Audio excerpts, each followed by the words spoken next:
এখানে জাকির ভাই আছে দেন আমরা কোথায় মুদো মুদো এই মুদো এই দেখেন মুদো মুদো মধু মধু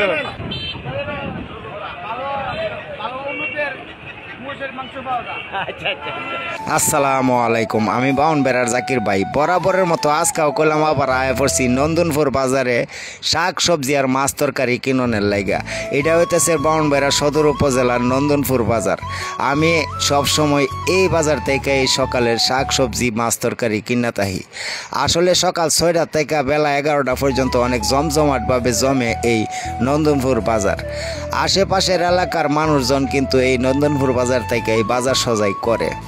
আর এই বাজারে আপনি সকাল 6টা থেকে 11টা পর্যন্ত আপনি যে কোনো শাক সবজির থেকে দইরা মাছ তরকারি মাংস আপনি যেটা চান পাইবেন। এর লাগিয়া দূর দূরান্ত থেকেও কিন্তু মানুষ সকালে এই নন্দনপুর বাজারে আয়া পড়ে। বর্তমানে একটা ঐতিহ্যবাহী বাজার হইতেছে এইটা বাউনবাড়িয়া সদর উপজেলার এই নন্দনপুর বাজারটা। এত জমে যে আপনি না দেখলে বিশ্বাসই করতেন না। আপনি যেটা খুশি আসলে শাক সবজি মাছ তরকারি যেটা খুশি আপনি এই বাজার থেকে কিনতে পারবেন, পাওয়া যায়। যদিও দাম একটু বেশি তবে সব কিছু পাইবেন, এটা সত্য কথা। আসলে সিজন শেষ হওয়ার পরে শাক সবজির দাম অনেকটাই বাইরে গেছে গা।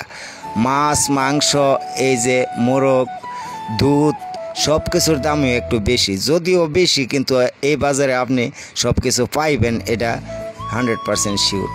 মাছ আপনি যে কোনো ধরনের মাছ চান এই নন্দনপুর বাজারে পাইবেন।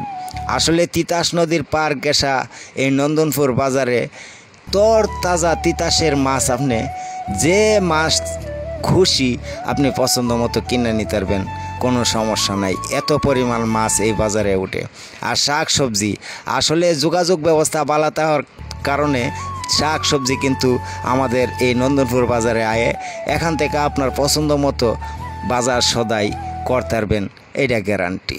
আসলে যারা এই বাজারে বাজার করে তারা বুঝে যে এই বাজারে সব কিছু পাওয়া যায়, এর লাগে আয়া পড়ে। যাই হোক, ভিডিওটা দীর্ঘায়িত করতাম না। এখন কিন্তু শাক সবজির দাম একটু বেশি সিজন শেষ হওয়ার কারণে। আর এই বাজার করতে আইলে আমার সবচেয়ে ভালো লাগে এটা ওই যে অনেকে আমারে চিনে জিগা যে কেমন আছেন, সালাম টালাম দে, আবার কজে আপনার ভিডিও প্রতিনিয়ত দেখি। আসলে মানুষের এই ভালোবাসাটা পাওয়াটা অনেকটাই ভাগ্যের ব্যাপার। আমি আসলে কন্টেন্ট ক্রিয়েট করার পর আমি বুঝলাম যে আসলে একজন কন্টেন্ট ক্রিয়েটর খালি ডলার ইনকাম করলেই কন্টেন্ট ক্রিয়েটরও না, মানুষের ভালোবাসা পাইলেই কন্টেন্ট ক্রিয়েটরও। আমি আসলে মানুষের প্রচুর ভালোবাসা পাই, এর লাগে আমার সবচেয়ে ভালো লাগে। আর আমি উৎসাহ পাই ভিডিও বানাইতে, এই জন্যই কিন্তু মূলত ভিডিও বানাই। আপনি এই নন্দনপুর বাজারে আইলে বুঝতে পারবেন যে আমারে কত মানুষ চিনে। যদিও আমার পাশের এলাকার বাজার, এরপরেও প্রচুর মানুষ আমারে চিনে এবং যথেষ্ট সম্মান করে। আমার অনেকটাই ভালো লাগে। আজকের ভিডিওটা এ পর্যন্তই। সবাই ভালো থাকেন, সুস্থ থাকেন। দেখা হবে অন্য কোনো ভিডিওতে। আল্লাহ।